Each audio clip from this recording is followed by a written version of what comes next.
Hey everyone, I'm finally back in the garage. There's no snow on the ground. It's warmed up a little bit. I think today it's like in the mid 40s, but I got the heaters going. It'll keep the garage a little warm for me. I'm going to try to work on the headliner, taking all the trim off the windows and seeing what needs to be done to pull the headliner down, see how much I can get. Want to share with you something real quick. A friend of mine gave me some antiques yesterday, and I want to show them to you. Alright, so I've got these old oil cans, some old STP oil treatment with a pull tab lid on it. And then many of you old schoolers know what these are, but from several different places around the country here. So here's one from Rhodes Creek, Minnesota, Phil's Standard Service, Perry Texaco, Denison, Texas, and then a Gulf No Delay Tire Service, Loveland, Colorado. So got those yesterday as a gift. Appreciate my buddy handing me those. He said if I was wanting to sell them, he wasn't going to give them to me, but if I was going to keep them, there. So we got a little bit of dust on it. So HD 1040 with zinc in it, some 2040, and some, oh, what does this say? 20. I say 2020 on it. SAE 2020. I've never heard of that. But this is in a. That's in a. Let's see. They're all. I guess they're also. No, that's a metal can. That's in a paper can. That's in a paper can because there's no seam on it. That's the oldest, should be the oldest one right there because it's still in a metal can. So, all right, so let's hook up the light here, and then we're gonna get in here and start bagging and tagging and taking stuff apart. Okay, as you remember from one of the previous videos, I've already taken this trim out here. So, I've got a tag. I'm gonna label the trim. Got a bag for the hardware, so I'm gonna take the other one out here and then get to the back one there and get this out, and then next I'm gonna take the sun visors down. You can see the difference in the color. So this headliner definitely needs to be replaced. So you got something underneath there. You got, so there's a bow there. So this is 1, 2, 3, 4, 5, 6. So it looks like 8 bows in this ceiling of this car. And this part right here tells a little piece of cardboard there, but it's got tacks on it there. So, and this looks like it's underneath this a little bit. So I might try to get one of my other tools to pull that out or something.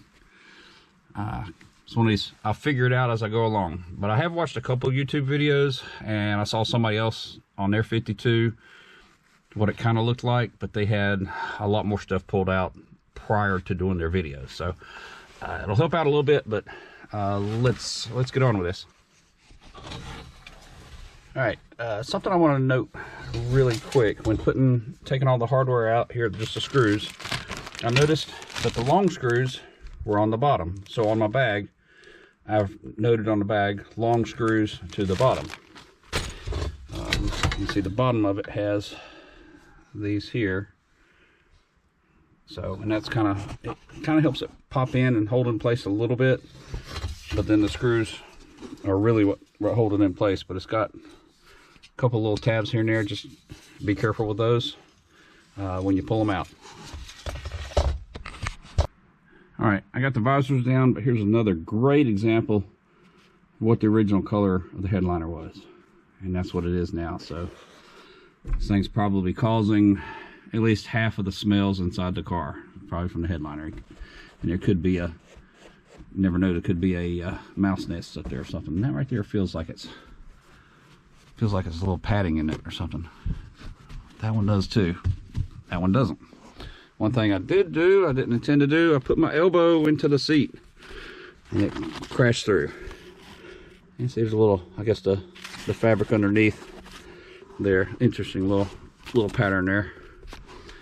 So that's how old and crusty the fabric is here. So now I'm going to work on the back. All right, the back trim came off fairly easy. All the screws on that were the same size, and then it's sort of stuck to the side there, so I had to just give it a gentle tug.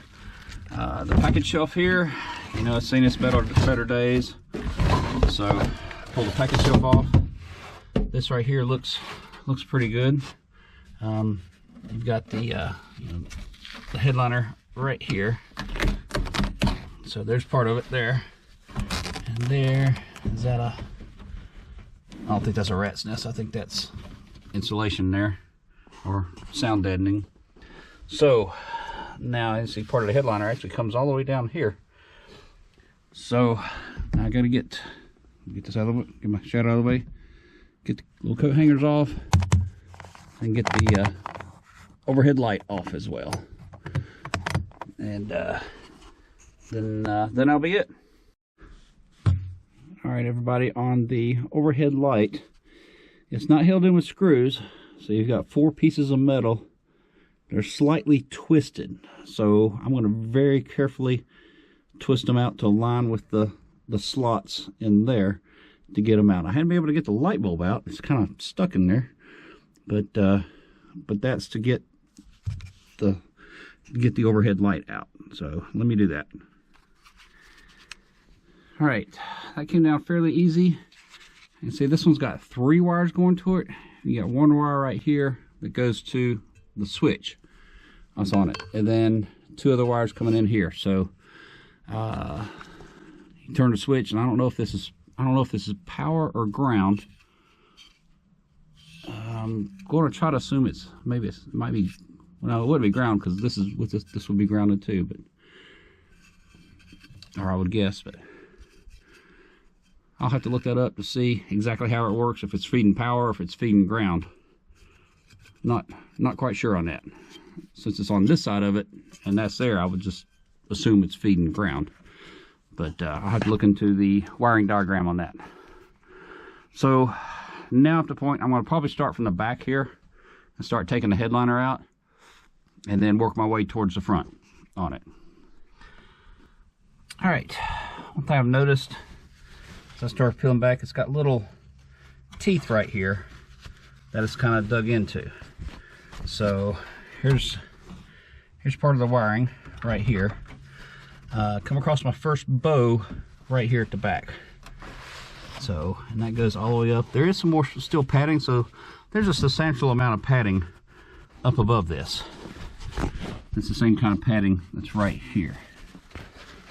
So, and I think, I don't know if that's, so, hang on. So we've got some places right here, and I guess that's in the windlace, or the windlace is holding it in.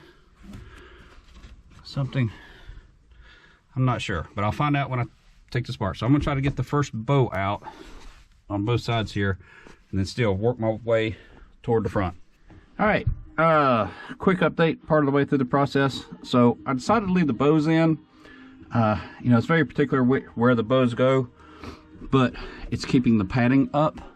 The padding looks in really good condition right now. So I'm just pulling the fabric off, and I got a utility knife, so it kind of helps out, just kind of lightly go across it. And I noticed right here, you've got this, kind of holds a lot of the stuff in. I don't know how far back this goes, or how you would install it, or just start from the front and work to the back and put it in somehow. I'll let somebody else do that when time comes. I don't think I'm going to attempt this headliner. I did it in my 65 Corvair, and that took about 2 days to do, but this is a lot more complicated. I haven't seen any YouTube videos on it, so it's one of these things I'd rather pay somebody to do it. But I could probably ride around like this for a little bit, but still waiting on an engine. I found one last weekend on Facebook Marketplace, maybe an hour away from me or less. It was gone the next day, so they go that quick. So still looking. So let me continue on this headliner. I'm about midway through the back door here. All right, got the headliner out, so I'm going to point out a couple things here. Right here below the windshield, there's a little tack strip here. So there's a couple small staples and stuff in here. So probably on a better day or something, I'll go out and pull out these staples. Let's see here. These strips here, there's two of them, or two or three of them. You've got a joint right here, and maybe another joint right there. I hadn't pulled that up yet. Yeah, that's a joint right there. So there's three of these on either side. And then you still have a tack strip down here to do that. So I think that's holding in the headliner and the windlace. So I left the windlace in there. I left the foam the padding in here. I did find a rat's nest right here, and then you can see where the rats ate part of that, or mice. So a little bit of that's missing, but the rest of it's okay. This can be glued back up a little bit here. So all that's there. So you got the wiring here. So all the wiring comes up the A-pillar on the driver's side, comes across here. Then you have two wires that come through this way. They make a joint right here, and then you got one wire that goes all the way over. No, comes down the A-pillar on the passenger side, and that goes for the door light switch, like right here, this little button here. So, and I know that just creates a place to create a ground. But the way this is made, I'm not really sure. Maybe that's because you got, let's see, there's one wire here, there's four wires here, and then there's two wires here. So that's going to be looking into the wiring diagram to figure out what's going on there. Now the rest of the wires, you've got 1, 2, 3. So 1, 2, 3, 4, 5 of them. So 2 of them go up here, 3 of them go back to there, and then I've got this weird one that's going under the carpet, and there was another one that went under the vehicle for the dealer installed backup lights. So the plan is I'll lay out my new wiring harness, and then I'll bring all those wires up through here. Probably wire the back first, and then wire everything back toward the front, and then the dashboard and stuff, all like that. So it looks like a little surface rust stuff here. Maybe I can do some rust stop on that, which I've got to buy some like Eastwood rust stop or some other brand similar to it to do the undercarriage. But the bows look like they're in pretty good condition. This insulation looks like it's fairly good, except for that one spot where the mice ate it. Another tip, grab you a garbage bag if you're going to do this. That way when you're ripping everything out, you just throw it in the garbage bag. Probably need to get a shop vac and clean all that out. That was what was underneath the back seat. You see the cardboard that separates between the back seat and the trunk. That needs to be replaced as well, or secured back up. I'll take another look at it. But probably the next step would be taking getting stuff out of the trunk, and that way find a path to put all the wires back there. So for the trunk wires going to the trunk, I'll need one for the fuel gauge, one for the backup lights, stop lights, turn signal lights. So about 5 circuits, something like that. So that'll be the next step, running all those wires. And on that,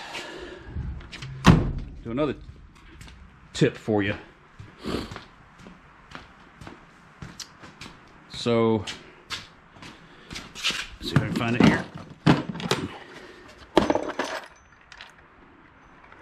Don't know if I have them or not. We're all familiar with the cheap kind of crimps, but you want to get crimps like these. And then the correct way to do them is, if you look at your crimp connector, you have an open end and then a closed end, the back end. So the open end part, you put it in the circular part, so it closes that in. And then on the back side of it, that dimple puts a notch in the back side to secure your wire in place.